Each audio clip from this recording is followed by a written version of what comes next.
Hola chicos, ¿cómo están? Yo estoy súper bien. Hoy le tengo una invitada especial, pero con un regalito para ustedes. Hicimos yo y ella es slime, pero antes de ayer lo hicimos. Después no se hizo, se hizo en la noche. Entonces dijimos, pues vamos a ponerlo en agua y lo pusimos abajo en la nevera. Y lo pusimos en agua el slime y se hizo, pero no era elástico.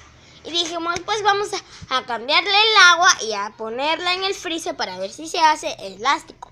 Y se hizo, ¿y qué creen? Se hizo elástico. Y miren que se lo tengo por acá. Le echamos perfume porque yo y ella somos hermana prima y nosotras hacemos muchas cosas y tenemos la misma habitación y usamos los mismos perfumes. Y miren, lo tengo por acá, el slime, y ella no me lo quiere dar.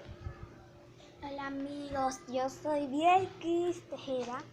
Aquí tengo el slimecito, miren ahí. Que lo hicimos antes de ayer. Antes de ayer lo echamos en agua, después la sacamos, después jugamos, nos tenía que elasticar, lo pusimos en agua y así quedó. Pues vamos a sacarlo de la tapa. Miren chicos, ya yo quiero jugar. Miren esto, miren. Pero espérense.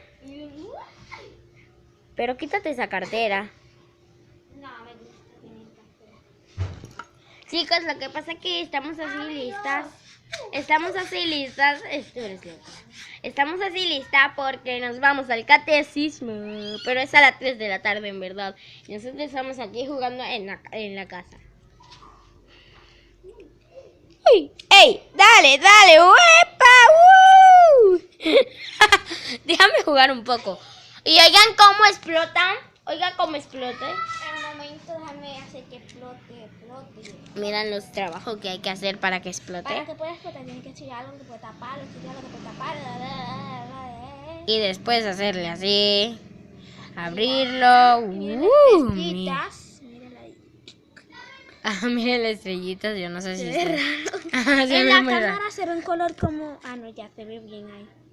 Es morado en verdad. En verdad es un morrito clarito, tal vez.